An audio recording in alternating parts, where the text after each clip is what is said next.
स्त्री के रूप में ताड़का एक घोर पाप है और पाप को नष्ट करने में कोई पाप नहीं होता।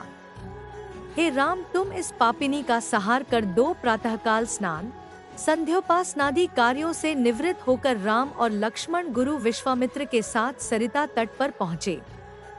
एक वनवासी मुनि ने विश्वामित्र के साथ दो सुकुमार बालकों को देखा तथा उनका परिचय प्राप्त कर वे एक छोटी सी सुंदर नौका ले आए और विश्वामित्र से बोले, हे मुनिराज, आप इन राजकुमारों के साथ इस नौका पर बैठकर सरिता पार कर लीजिए।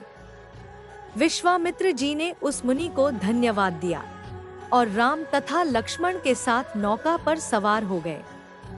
इस प्रकार वे सागर से मिलन की आतुरता में कलकलनाद के साथ दौड़ती जा रही उस नदी को पार कर गए। नदी के उस पार एक भयानक वन था। उस वन को देखकर राम बोले, गुरुदेव, यह वन तो बड़ा भयंकर है। सभी ओर से सिंह, व्याघ्र आदि हिंसक पशुओं के दहाड़ने और हाथियों के चिंघाड़ने की ध्वनि आ रही है। जंगली सुअर, भालू, वन भैंसे आदि वन्य प्राणी भ्रमण करते दृष्टिगत हो रहे हैं।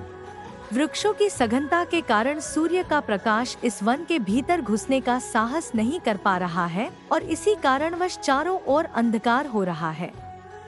इस अति दुर्गम वन का क्या नाम है? राम के इस प्रश्न का उत्तर विश्वामित्र ने इस प्रकार दिया, हे राघव, पूर्व काल में इस स्थान में वन न होकर मलदा और करूप नाम के दो बड़े समृद्ध राज्य हुआ करते थे। दोनों ही राज्य ऊंची ऊंची अट्टालिकाओं, वीथिकाओं तथा सुंदर पथों से सुशोभित थे तथा धन धान्य और समृद्धि से परिपूर्ण थे। दूर दूर के व्यापारी यहाँ पर व्यापार करने आया करते थे। किंतु ताड़का नामक एक यक्ष कन्या ने उन दोनों राज्यों का विनाश कर दिया। ऋषि विश्वामित्र ने आगे बताया, ताड़का कोई साधारण स्त्री न होकर सुंद नाम के राक्षस की पत्नी और मारीच नामक राक्षस की माता है। उसके शरीर में 1000 हाथियों के बराबर बल है और वह अत्यंत पराक्रमी और शक्तिशाली है। इस प्रदेश को नष्ट करने के पश्चात ताड़का ने अपने पुत्र मारीच के साथ मिलकर यहाँ के समस्त निवासियों को मारकर खा डाला। अब उनके भय से यहाँ 2-2 कोस दूर तक किसी मनुष्य की परछाई भी दिखाई नहीं देती। भूलवश यदि कोई यहाँ आ भी जाए तो जीवित नहीं लौट पाता।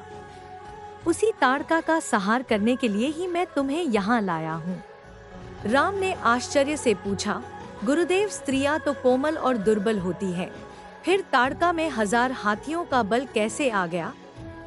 ऐसा प्रतीत होता है कि अवश्य कुछ न कुछ रहस्य है।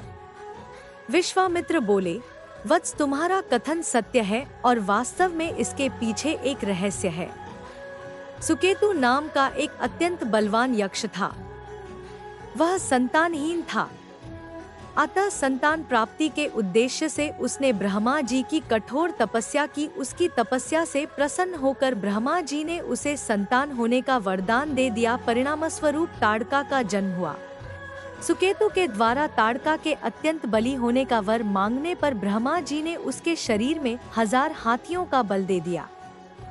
विवाह योग्य आयु होने पर सुकेतु ने ताड़का का विवाह सुंद नामक राक्षस से कर दिया और उससे मारीच का जन्म हुआ। मारीच भी अपनी माता के समान बलवान और पराक्रमी था। वह सुंद राक्षस का पुत्र होकर भी स्वयं राक्षस नहीं था, किंतु बाल्यकाल में वह बहुत उपद्रवी था। ऋषि मुनियों को अकारण कष्ट दिया करता था। उसके उपद्रवों से त्रस्त होकर एक दिन अगस्त्य मुनि ने उसे राक्षस हो जाने का शाप दे दिया।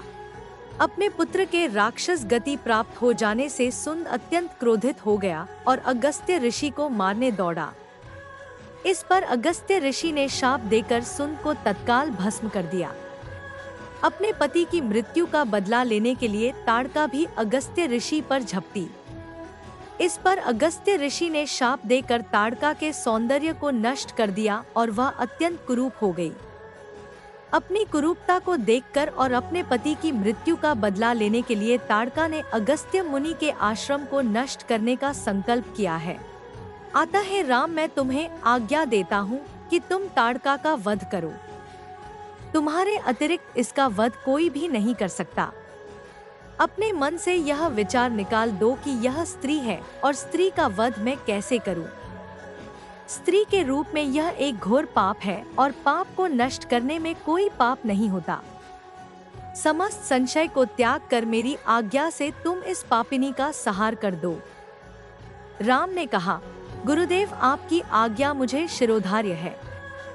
समस्त मानवों के कल्याण के लिए मैं अवश्य ही ताड़का का वध करूंगा। इतना कहकर राम ने अपने धनुष पर बाण रखकर उसकी प्रत्यंचा को कान तक खींचकर भयंकर टंकार किया। टंकार से उत्पन्न ध्वनि से समस्त वन प्रांत गुंजायमान हो उठा। वन्य प्राणी भयभीत होकर इधर उधर भागने लगे। इस प्रकार की अप्रत्याशित खलबली मची देखकर ताड़का क्रोध से भर उठी। धनुष ताने राम को देखते ही इस विचार से कि कोई अपरिचित कुमार उसके साम्राज्य पर आधिपत्य करना चाहता है, वह क्रोध से पागल हो गई। राम पर आक्रमण करने के लिए वह तीव्र गति से उन पर झपटी। ताड़का को अपनी ओर आते देखकर राम ने लक्ष्मण से कहा, हे सौमित्र, ताड़ के वृक्ष जैसी विशाल और विकराल मुख वाली इस राक्षसी का शरीर कितना कुरूप है। इसकी मुख मुद्रा देखकर ही प्रतीत होता है कि यह बड़ी हिंसक है और निरीह प्राणियों की हत्या करके उनका रक्तपान करने में इसे बहुत आनंद आता होगा। तुम एक तरफ सावधान होकर खड़े हो जाओ और देखो कि कैसे इसे मैं अभी यमलोक भेजता हूँ। विकराल देहधारिणी ताड़का अपने बड़े बड़े दांत चमकाती, भुजाओं को फैलाए हुए द्रुतगामी बिजली की तरह राम और लक्ष्मण पर अत्यंत तीव्रता के साथ झपटी। राम इस भयंकर आक्रमण के लिए पहले से ही तत्पर थे। उन्होंने तीक्ष्ण बाण चलाकर उसके हृदय को छलनी कर दिया। उसके वक्षस्थल से गर्म गर्म रक्त की धारा प्रवाहित हो उठी। वह आक्रमण करने के लिए पुनः टूट पड़े, इससे पूर्व ही राम ने एक और बाण चला दिया जो सीधे उसके वक्ष में जाकर लगा। वह पीड़ा से चीखती हुई चक्कर खाकर भूमि पर गिर पड़ी और अगले ही क्षण उसके प्राण पखेरु उड़ गए। राम के इस रण कौशल और ताड़का की मृत्यु से ऋषि विश्वामित्र अत्यंत प्रसन्न हुए। उनके मुख से रामचंद्र के लिए आशीर्वचन निकलने लगे। गुरु की आज्ञा से वहीं पर सभी ने रात्रि व्यतीत किया। प्रातःकाल उन्होंने देखा कि ताड़का के आतंक से मुक्ति पा जाने के कारण उस वन की भयंकरता और विकरालता समाप्त हो चुकी है। कुछ समय तक उस वन की शोभा निहारने के उपरांत स्नान पूजन से निवृत्त होकर वे महर्षि विश्वामित्र के आश्रम की ओर चल पड़े। धन्यवाद। कथा अच्छी लगी हो तो प्लीज लाइक और सब्सक्राइब करें।